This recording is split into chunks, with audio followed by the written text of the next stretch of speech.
Olá, pessoal. Eu sou da Insight e nós, hoje na Insight, encontramos uma personalidade muito bacana, muito curiosa e muito sensata. João Berlot, perdão, Não, pode manter, eu gostei do nome João artístico. Berlot, João nome Berlot. artístico. E assim, olha só, nosso convidado é teólogo, filósofo, fundador da Igreja Garagem e do movimento Inadequados. Ele construiu um espaço de fé para quem sempre se sentiu fora do LGBTQIAP+, questionadores e inconformados, né?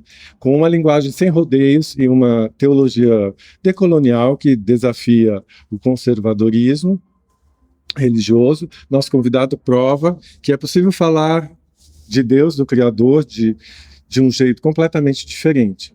Seja bem-vindo, pastor. Obrigado. Gostei da apresentação. Gostei. E vou adotar o João Berlot. Vou adotar. Bom. Muito obrigado. Obrigado pela presença. Podemos bater esse papo. Lançando meu livro, que é uma honra, que é uma alegria. Eu gostaria muito de, por falar nisso, a Bíblia não condena a homossexualidade. Assim,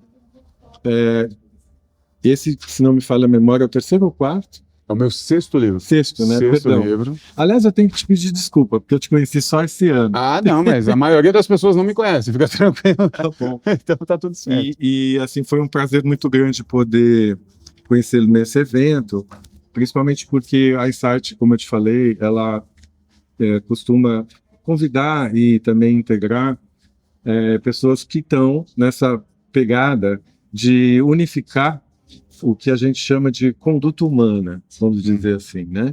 Então, a gente tem, hoje em dia, eu vejo assim como uma forma um pouco equivocada, você falar assim, não, o ser humano destrói, digamos assim. E eu já vejo de forma diferente, acho que a gente tem usado essa palavra na hora errada, assim, porque o desumano destrói, o inumano destrói, né? A inconsciência que transforma o humano em desumano.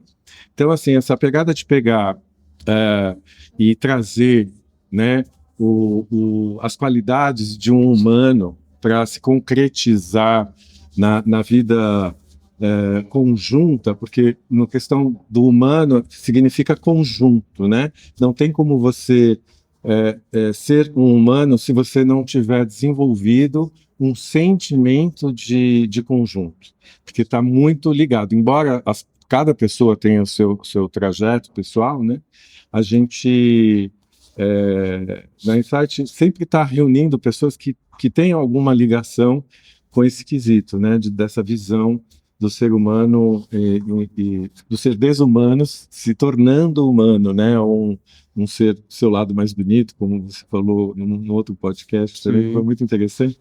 E das questões que você também comentou sobre a questão do céu e do inferno, onde as pessoas colocam muito a culpa, né? Ou no céu ou no inferno, né? E a gente está trazendo a autoconsciência para o nosso cotidiano, né? Trazendo essa espiritualidade para o cotidiano. Então eu queria que você falasse um pouco de algo que eu tenho comentado aqui, que porventura te inspirou em alguns dos seus trabalhos. Eu sou nascido e criado na igreja evangélica, né? E o grande problema da igreja, da teologia, do cristianismo como um todo, é justamente abrir mão dessa humanidade para avisar o que eles vão achar ou vão chamar de espiritual. O que, na minha opinião, é uma visão muito mais platônica do que cristã, né? Jesus nunca pediu, ou nos induziu, ou ensinou que a gente abrisse mão disso aqui, do que é tangível, do que a gente está vendo, em nome de algo que um dia vamos encontrar. Quem trouxe essas ideias foi Platão, com o mundo das ideias, que é aquele mundo perfeito que o filósofo alcança, e aqui o mundo real é um mundo ruim, é um mundo que eu tenho que me desligar. Esse movimento, esse vetor que eu tenho que sair daqui e ir para fora, não é uma ideia cristã, nunca foi. É uma ideia platônica. E esse abandono, então, do que está posto, da humanidade, da sociedade, foi fazendo com que a humanidade se tornasse isso. Tem uma frase do Nietzsche que eu gosto muito, que é mais ou menos assim, a decisão cristã de enxergar o mundo feio e mal transformou o mundo em feio e mal. A gente se afastou tanto disso aqui, em nome de uma espiritualidade, em nome do céu, em nome do reino de Deus, que a gente abandonou a única coisa que a gente tinha de fato, de real, que é o agora. Então, o meu movimento dentro da igreja evangélica, os livros que eu trago, o livro que eu estou trazendo agora, de certa forma, fazendo um paralelo com o seu trabalho, é um resgate à humanidade. Quer ver um exemplo? Hoje, se um evangélico raiz, se ele está diante de um LGBT, uma pessoa LGBT, a primeira coisa que ele vai ver é a sexualidade daquela pessoa. Ele não vai ver quem é aquela pessoa, ele não quer saber o nome, ele não quer saber a história, ele não quer saber nada do que compõe aquele humano, da moral. Ele já tem certeza que aquele ser humano não tem uma moral, ou tem uma moral completamente escolhida, só porque ele é gay. Se isso não é um abandono da humanidade, se isso não é o evangélico falando assim, eu não estou nem aí para o que você de fato é enquanto humano, o que de fato você é enquanto imagem e semelhança daquele que eu digo adorar, eu só quero saber que você é gay. Então, se isso não é um abandono absoluto da humanidade e da Imago Dei, a imagem de Deus, eu não sei o que é. Então, o meu trabalho é realmente falar para as pessoas, por mais contraditório que pareça, para de olhar um pouco para Deus e olha para o outro que está do seu lado, para o humano, para a pessoa, ouve as histórias que estão acontecendo do seu lado. Então, acho que nesse caminho, os nossos trabalhos, assim, são muito similares, sem dúvida nenhuma, sem dúvida. Sim, sobre essa questão da recuperação, né,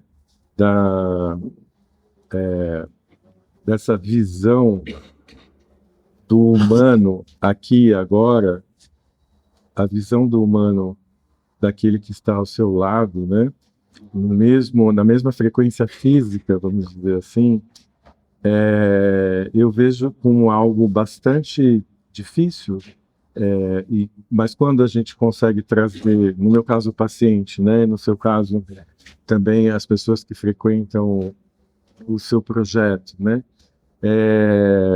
eu vejo assim muito similar essa questão de trazer esse sentimento dessa responsabilidade, eu diria, essa consciência e essa força de um ser humano para o momento presente.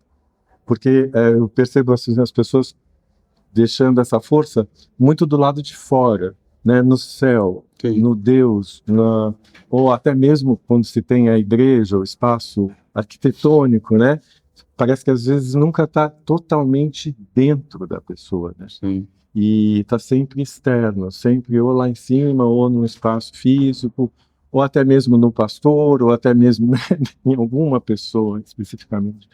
Então, assim, é sobre isso que eu acho que você também estava dizendo, né? Sem dúvida. Muitas pessoas me perguntam se eu sou de fato pastor, se eu sou pastor mesmo. E porque eu não fico dizendo às pessoas o que elas têm que fazerem, ou fico gerando regras, pelo contrário. Quem participa comigo da minha comunidade, inclusive, já está bem acostumado. Eu não quero saber o que você está fazendo da sua vida, eu não quero saber como você rege a sua moral. Você é adulto, eu estou aqui no máximo para ser junto com você, para estar junto com você, e se você quiser, eu posso ser uma referência, assim como você pode ser para mim também. Então é um caminho de duas mãos. Então eu costumo dizer que eu sou um pastor libertário, eu sou um pastor que ensina as pessoas que elas não precisam de pastores. Se tem uma coisa que poderia acabar nesse momento na humanidade, são pastores. Não precisava ter pastores, ninguém precisa de um ser humano, e aí eu não sei como é que você categoriza mais evoluído, mais espiritualizado, mais estudado, sei lá, por que aquela pessoa é pastor e você não, para te dizer o que você tem ou não, o que fazer, o que é certo ou não, ou pior ainda, o que Deus quer de você ou não. Isso é uma ideia tão esdrúxula, mas tão pequena, que é difícil imaginar como as pessoas hoje não conseguem imaginar uma vida de espiritualidade sem esse intercessor, essa terceira pessoa, entidade, seja Deus, Jesus, pastor, religião ou a própria Bíblia.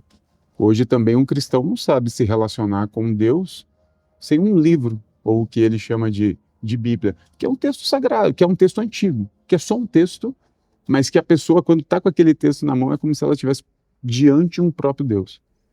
Sim. O ser humano, ele necessita desses personas, dessas coisas impressas na mão, para conseguir imaginar que está se conectando com algo. Ele não consegue olhar para dentro, ele não consegue olhar para dentro e enxergar dentro dele. Ele precisa de algo externo. E isso é a religião que produz isso. Sem dúvida nenhuma, é a religião que produz. Então, você concordo plenamente com tudo isso. Dá para ter que concordar, mas assim, tem que ressaltar que eu percebi na sua fala também, João, que a questão não existe uma questão de tudo que você falou ali, que as pessoas estão presas a um padrão, né? A um padrão de comportamento, a um padrão de familiar e um padrão social. E me parece que você vem pontuando agora essa questão do costume, né? De um costume bastante inadequado para os dias de hoje, para a consciência, para o humano, né? Então nós temos um padrão, um ponto cego, que você está resgatando, que não é mais um trabalho de dominação e nem um trabalho de convencimento, né? Você vem trazendo um trabalho de convivência, você não está interessado no que a pessoa está fazendo, mas às vezes se interessa pelas novidades que ela está descobrindo, que ela está vivenciando, e isso cria uma outra situação maravilhosa, extraordinária, que é a do compartilhamento, né? Que acho que é isso que você tá trazendo para a gente. A forma como eu enxergo o teu trabalho, né? Quando você fala, me dá muita alegria, né? No sentido de ouvir um discernimento como esse, né? Onde o seu colega falou hoje sobre a questão do poder, né? Que as pessoas, que a gente tem um padrão, né, de querer dominar, né, a natureza, e sendo que isso foi colocado, acho que por Darwin, né, de certa forma, até proposital, que a gente vem estudando a história aí, e ele tinha inclusive um outro cientista que compartilhava com ele o mesmo estudo, e ele mostrava que não é o mais forte, né, que domina, ou que fala mais alto, mas e sim, nós tínhamos que estar repensando, eu acho que é isso que está acontecendo com a gente também, a questão do compartilhamento, que o ser humano, o lugar dele nesse setor do universo e com a natureza, ele começa a ter essa noção do compartilhamento, como a gente viver juntos, né, dentro de um sistema de preservação e continuidade, mesmo que seja numa frequência física. E isso é algo bastante, parece clichê, mas assim, de qualquer forma, é algo que não está também concretizado. A gente está começando a sentir isso fortemente, né? Sim. E ter algumas pessoas começam a ter impulsos, né, como esse teu trabalho, no sentido de vivenciar e trazer propostas, sejam elas como ponte, né, de ligação entre o passado e o presente, como também que eu vejo o teu trabalho trazendo isso, como o meu, que, por exemplo, está trazendo o futuro para o presente. Então, assim, a gente tem essa convergência aí que é extraordinária. Perfeito. Dentro disso, uma curiosidade sobre o que você falou sobre a visão platônica, né? Como que é o mito da caverna para você? O mito da caverna é o que as pessoas... Ele está acontecendo o tempo todo. O mito da caverna é a história da humanidade, assim. E não é que ela já passou, a história da humanidade acontecendo agora. Todos estão dentro das suas cavernas, alguns, e são tantas cavernas, eu vou imaginando caverna dentro de caverna, caverna, camada, sabe aquelas bonequinhas que você vai tirando uma dentro da outra, uma Sim, dentro da outra? sim. E a religião, ela vai criando cada vez mais caverna dentro de caverna. Então, para você conseguir sair, não é mais uma caverna, são milhares. Você sai de uma, aí quando você sai da porta de uma, você está no fundo da outra. E para você romper com isso, é muito difícil.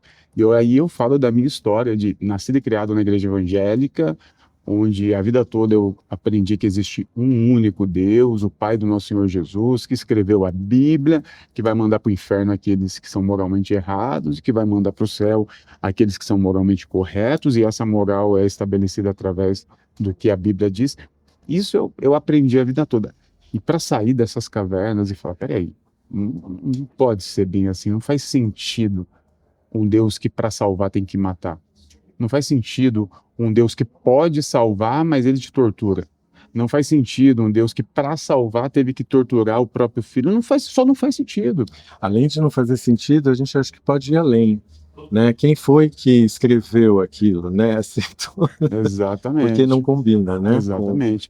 O meu trabalho teológico, ele vai muito antes da Bíblia. Porque você pegar a Bíblia e estudar todos os textos dela, decorar texto dela, a partir do pressuposto que a Bíblia é um livro inerrante, ou seja, estudar a Bíblia acreditando que a Bíblia foi escrita por Deus e só decorar o que está ali, isso é muito fácil. Tem 1 milhão de teólogos aí, formado em seminário, que faz isso e que não serve para nada. Agora, estudar como a Bíblia foi montada, quem escolheu aqueles textos, quem chamou eles de sagrado, quem juntou o Antigo Testamento com o Novo Testamento, que inclusive juntar o Novo Testamento no Antigo Testamento é uma coisa tão grotesca, porque você pegou o texto sagrado de uma religião que já existe milenar, o judaísmo, e grudou em outro texto que eles não reconhecem. Uhum. É a mesma coisa que você pegar a Bíblia hoje, aí você pega o meu livro, aí você pega a Bíblia e faz uma impressão dos dois juntos e fala, agora tem um terceiro testamento, que é o do Berlock, tá aqui, ó. Os evangélicos é tudo se matar de ódio de mim. Agora, eles fizeram isso. Exato. O judeu não reconhece o Novo Testamento, o judeu não reconhece Jesus, o judeu não reconhece nada disso. Mas eles enfiaram, falou, sim, e hoje eles estão aí com bandeira de Israel, apoiando o sionismo em nome de Jesus. É uma loucura. É uma loucura. É uma loucura.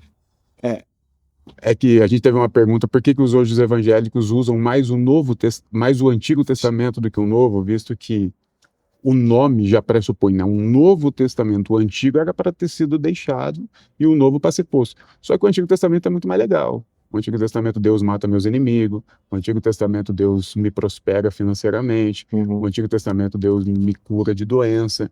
O Novo Testamento não tem isso. O Novo Testamento é amar o próximo. O Novo Testamento é dê tudo que você tem aos pobres. Isso é ruim. Então é muito melhor eu ter uma religião que usa o Novo Testamento e usa o nome de Jesus e a cruz como bandeira política, mas que traz a moral do Antigo Testamento. Pode ver que as pessoas que usam isso são os mesmos que são incoerentes em tudo. Na política, eles falam, por exemplo, assim, eu sou liberal na economia, mas sou conservador nos costumes. É isso, você vai montando o que você quer, o que você bem entende, de acordo com o que você pretende. E é isso que eles fazem, usando o Antigo Testamento como base moral, mas o Novo Testamento como instrumento político, né? A cruz virou um instrumento político, sem dúvida nenhuma. E como que você vê para o futuro próximo, né? Digamos assim, que na verdade quando a gente está imbuído de um trabalho, parece que a gente aciona algo no cérebro que não para, né? Você dia e noite está tendo insights sobre o seu trabalho, né? Sim. Como se você também tem questões que estão no futuro aí já, sendo tomadas, questões pessoais, questões do grupo. Como que você vê mais para frente? Eu acho que mais para frente, hoje em dia, no mundo contemporâneo, daqui 1 ano, 3 anos, 5 anos, né? Porque a gente está com tudo correndo muito rápido, né? As definições, as coisas crescendo muito rápido. Como que você vê? Você acha que vão ter outras nomenclaturas para, por exemplo, falar de um grupo evangélico, ou até a própria igreja, né? A palavra igreja, ou o próprio... Já veio à sua mente, por acaso, algum tipo de outras palavras que possam significar isso de uma forma mais assim contemporânea, ou que aglutine mais depois desse período, né? Depois desse ganho Tá. que a gente está tendo com isso? Não sei se você já pensou sobre isso de alguma forma. Sim, sim. Eu não acredito que isso vá acontecer de fato, não por falta de oportunidade, porque de fato a igreja ela pode ser tratada de várias formas, né? Se for pensar o começo da igreja e o que ela de fato era, a igreja não tem nada a ver com religião. A igreja vem lá das comunidades gregas, quando o que nós chamamos hoje de democracia, estava começando a ser formada, e eles começaram a construir as igrejas justamente para ouvir as pessoas. Então, está vindo de uma monarquia, passaram por uma oligarquia Uhum. e agora estão instalando uma democracia. É o poder ao povo, não é mais o poder ao rei, não é mais um poder ao oligarca, é ao povo. Sim. Para ouvir o povo, para ter poder ao povo, a gente precisa ouvir o povo. Uhum. Então, a gente começa a montar igrejas, eclésias, que são agrupamentos de pessoas que se reuniam para falar sobre a sociedade. Aí, um líder dessa eclésia levava essa questão lá para o conselho grego, lá para que é como se fosse hoje as nossas cidades, as câmaras as nossas cidades, prefeito, vereador, e hoje nós temos aqui em Brasília os deputados, é a mesma estrutura. As igrejas seriam esses locais onde os menores teriam voz. Perceba que hoje não tem absolutamente nada a ver com isso. Então hoje uma igreja ela pode ser muito bem um coletivo, ela pode ser uma ONG, ela pode ser um agrupamento, ela pode ser uma invasão, ela pode ser um grupo artístico, ela pode ser um sarau, comunidade, uma ela ecovila. pode ser uma ecovila, ela pode ser qualquer agrupamento de pessoas que estão ali melhorando a comunidade em si, tentando fazer algo melhor em prol disso. Que é justamente o contrário do que as igrejas de fato estão fazendo hoje em dia. Né? É verdade, está muito mais para fora, acontecendo mais para fora do que dentro. 100%. 100%. E para ir fechando, né, já está na hora, assim, vamos ver aqui, dentro do que o JQ separou também muita coisa. Tinha uma pergunta que ele fez, achei... O que você ainda não quer escrever ou dizer que ainda não diz? Ixi! Muita coisa. Tá vendo como os insights... Mas falando nisso, meu próximo livro vai ser sobre Jesus ser um cultivador de maconha. Entendi. Aquilo que o Nico falou um pouquinho ali, tem muita base histórica. Muita base histórica que foi escondida, obviamente. Não escondida, mas não foi pensada, né? Por exemplo, se de fato era utilizado maconha naquela época, e de fato foi, os arqueólogos já encontraram nos incensários maconha. Então, tá posto. Era utilizado maconha naquela época. Quem que cultivava? Essa é a pergunta básica. Todo mundo cultivava? Todo mundo tinha um pezinho atrás? Não. Porque naquela região as pessoas se reuniam por tribos. Então tinha o grupo dos pescadores, que eles ficavam reunidos perto da praia. Tinha o grupo dos construtores, as aldeias, e tinha as aldeias dos agricultores, que cultivavam tudo o que aquela região precisava para a época. Sim. Nazaré era uma aldeia de cultivadores. Jesus nasceu e cresceu em Nazaré. Então, se havia produção de maconha naquela época, quem que produzia? Nazaré. Então, sem dúvida nenhuma, Jesus ou era um cultivador ou ele estava muito próximo ali de quem cultivava, a família dele. Esse é meu próximo livro, se Deus quiser, pela Editora Vozes. Se eles abraçarem essa ideia. Não. Se é uma pergunta pertinente, é sobre os OVNIs. Eita! Porque depois de 50 mil avistamentos nos 2 últimos anos, em cima de todas as bases nucleares do mundo inteiro, né, a gente tem aí um assunto extremamente interessante surgindo, né? Já é um caso de família desde criança também, no meu caso. Então, a gente vem percebendo agora grandes aberturas de vários governos, né? De vários países, de vários continentes. Eu sei que esse tipo de assunto, não existe assunto que não seja pertinente para um grupo como a gente. Mas, se você achar que não é muito o momento, a gente também pula isso. Não, assim, Só para ver, assim, uma mente como a sua, né? Como que você sente, como que você vê, ou se você parou para pensar sobre essa questão, porque é uma questão que vai fazer uma divisão muito forte, muito concreta, né? Provavelmente para o mundo todo, né? É algo Sim. assim, Ó, pode ser um divisor de águas, né? sim. Para essa questão, eu sou muito cético. Para Sim. ser bem sincero, eu sou bastante cético. Eu não tenho a menor audácia de achar que a gente está sozinho nesse universo, porque isso realmente seria uma loucura. Mas tenho muita dificuldade de acreditar que com o avanço que nós temos hoje da tecnologia, todo mundo com o celular na mão, e Uhum. nós não temos provas contundentes. E quando eu digo contundente, é realmente contundente, né? Eu sei que tem muita coisa posta, mas eu não acho que nós teremos condições de ter governos escondendo como. Eu acho que isso vai mais para um caminho de teorias do que de fato eu possa conceber essas ideias. Entendi. Mas talvez isso seja uma falta de interesse meu de pesquisar sobre.